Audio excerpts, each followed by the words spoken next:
नमस्कार प्रिय छात्रों, प्रश्नावली 6.2 ये कक्षा 9 की प्रश्नावली है। कक्षा 9 इसमें प्रश्न नंबर 4 है। आकृति में यदि पी क्यू समांतर एस टी यानी पी क्यू ये वाली जो रेखा है ये इस एस टी के समांतर और कोण पी क्यू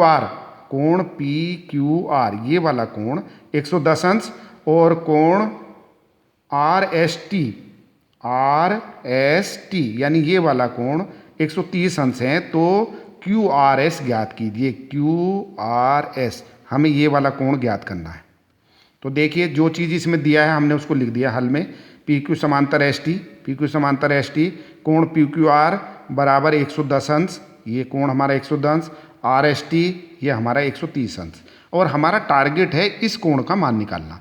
तो हम ध्यान में ये रखेंगे क्योंकि देखो ये जो पी क्यू समांतर है ये एस टी के है, तो हमने एक अपनी तरफ से ये अभी सवाल में जो आकृति आपकी किताब में दी थी उसमें आकृति में ये रेखा नहीं थी। इस रेखा को हमने अपने आप खींचा, यानी हमने रचना में लिख दिया पी क्यू समांतर एम एन। इस पी क्यू के समांतर हमने एम एन रेखा खींची।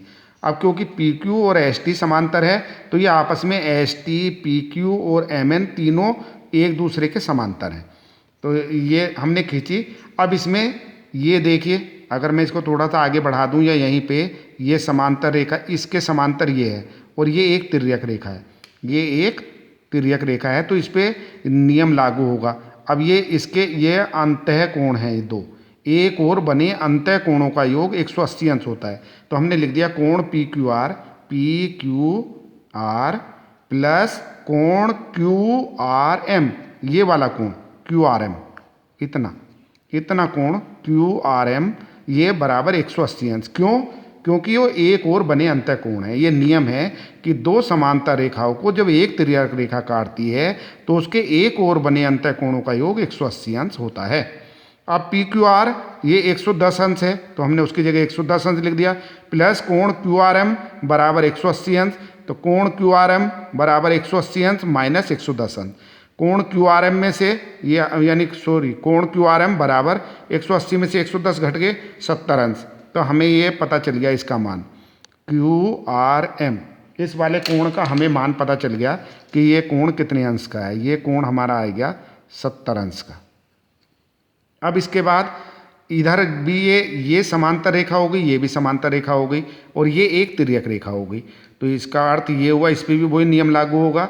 यानी यहाँ पे हमने लिख दिया कोण आर एस टी ये वाला कोण प्लस ये वाला कोण यानी एन आर एस ये वाला कोण, इन दोनों का योग बराबर 180 अंश। क्यों?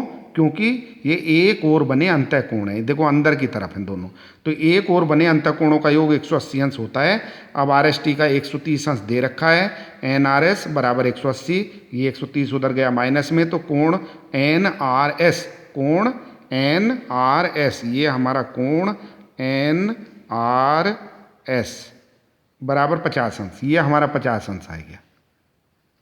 अब इसके बाद हमें तो मान इसका निकालना है, कोण क्यू आर एस का, क्यू आर एस सवाल में यही पूछा था, ये तो हमें निकालने पड़े। अब हम क्या देख रहे हैं, ये एक सीधी रेखा खींची है और इसके बीच में ये जो है इस तरह से इस रेखा का विभाजन है। किसी भी सीधी रेखा पर बना कोण, किसी सीधी रेखा पर एक और बना कोण तो वो पूरा 180 अंश का होता है और उसको कहते हैं रैखिक युग्म।